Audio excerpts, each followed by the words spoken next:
গত পর্বে আপনারা দেখেছেন আধুনিক শহর নয়ডা। নয়ডার ঝাঁ চকচকে রাস্তা আর আধুনিকতম স্থাপত্য পেরিয়ে নান্দনিক পরিমণ্ডল ছেড়ে ছুটে চলেছি অন্য পথে, অন্য কোনোখানে।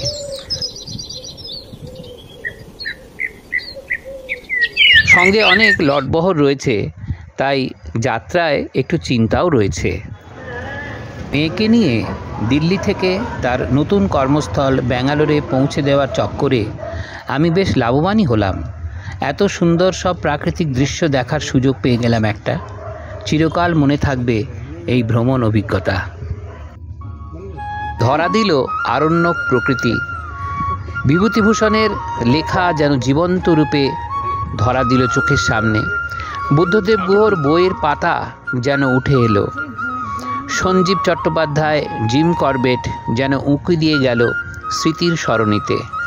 এত গভীর জঙ্গল, বিস্তীর্ণ উপত্যকা জীবন্ত হয়ে উঠল চলন্ত ট্রেনের জানলা দিয়ে। জঙ্গলগুলোয় হিংস্র প্রাণীর অস্তিত্ব রয়েছে তা বেশ ভালোই বোঝা গেল, এবং কিছু কিছু জায়গায় এলিফ্যান্ট করিডোর থাকায় ট্রেন বেশ মন্থর গতি হয়ে যাচ্ছিল। পথে পড়ল অজস্র টানেল, নদী, পাহাড়ি গ্রাম আর বিস্তীর্ণ উপত্যকা।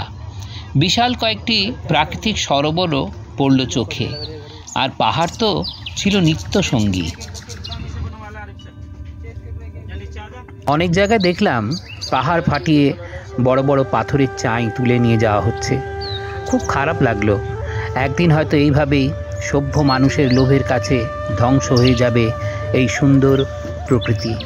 পরিবেশকে ধ্বংসের অভিশাপে অভিশপ্ত হব আমরা সবাই। যাত্রা বেশ আরামদায়ক ছিল। যাত্রীরাও যথেষ্ট প্রাণবন্ত, আর খাওয়া দাওয়াও বেশ উন্নত মানের।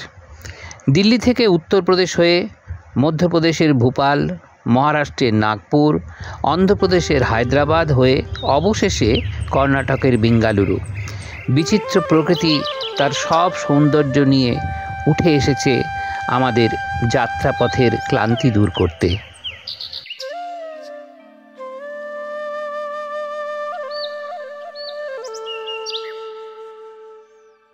আমাদের এই ভিডিওটি কেমন লাগলো কমেন্ট করে জানাবেন।